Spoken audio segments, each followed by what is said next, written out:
Assalamualaikum warahmatullahi wabarakatuh.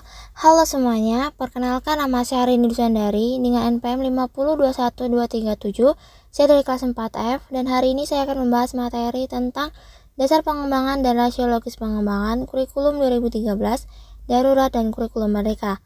Pada mata kuliah telah kurikulum dan dosen pengampu Bapak Tio Gusti Satria Magister Pendidikan. Baiklah, langsung saja kita masuk pada pembahasan yang pertama, yaitu dasar pengembangan kurikulum 2013. Kurikulum 2013 merupakan kurikulum nasional yang telah dikembangkan bertahun-tahun dan telah memenuhi dua dimensi kurikulum, yaitu rencana dan pengaturan mengenai tujuan, isi, dan bahan pelajaran, serta cara yang digunakan untuk kegiatan pembelajaran. Dasar pengembangan kurikulum 2013 didasarkan pada tiga aspek yang merupakan landasan pengembangan kurikulum, yaitu aspek filosofis, aspek yuridis, dan aspek konseptual.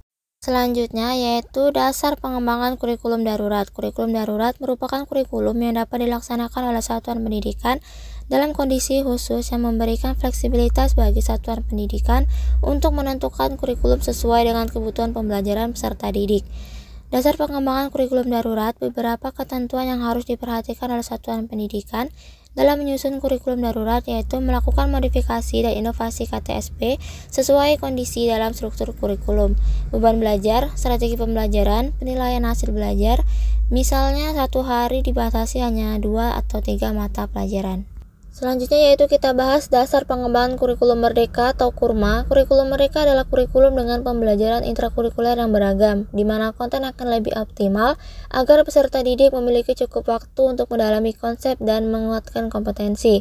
Dasar pengembangan kurikulum merdeka, dasar hukum pelaksanaan kurikulum MBKM atau Merdeka Belajar Kampus Merdeka adalah Permendikbud nomor 3 tahun 2020 tentang standar pendidikan tinggi, Permendikbud nomor 4 tahun 2020 tentang perubahan perguruan tinggi negeri menjadi perguruan tinggi berbadan hukum, Permendikbud nomor 5 tahun 2020 tentang akreditasi program studi dan program perguruan tinggi. Selanjutnya kita bahas tentang rasiologis pengembangan kurikulum 2013. 1. Tantangan internal. Tantangan ini terkait dengan kondisi pendidikan dengan tuntunan pendidikan yang mengacu kepada standar nasional pendidikan. Tantangan internal lainnya terkait dengan faktor perkembangan penduduk Indonesia dilihat dari perubahan penduduk usia produktif. Yang kedua, tantangan eksternal, yaitu tantangan ini terkait dengan arus globalisasi dan berbagai isu yang terkait dengan masalah lingkungan hidup, kemajuan teknologi dan informasi, kebangkitan industri kreatif dan budaya, dan perkembangan pendidikan di tingkat internasional.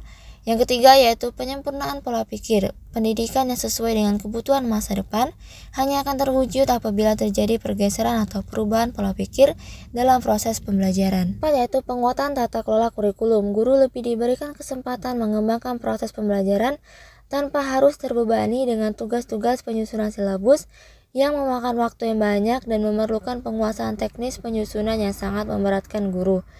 Yang kelima yaitu pendalaman dan peluasan materi. Perlu dilakukan langkah penguatan materi dan mengevaluasi ulang ruang lingkup materi yang dapat di dalam kurikulum dan mempertahankan materi yang sesuai dengan kebutuhan peserta didik. Selanjutnya yaitu rasiologis pengembangan kurikulum darurat. Pelaksanaan kurikulum pada kondisi khusus bertujuan untuk memberikan fleksibilitas bagi satuan pendidikan untuk menentukan kurikulum yang sesuai dengan kebutuhan pembelajaran peserta didik. Satuan pendidikan pada kondisi khusus dalam pelaksanaan pembelajaran dapat melakukan 1. Tetap mengacu pada kurikulum nasional, 2. Menggunakan kurikulum darurat, 3. Melakukan penyederhanaan kurikulum secara mandiri. Baiklah, kita telah sampai pada pembahasan yang terakhir yaitu rasiologis pengembangan kurikulum merdeka.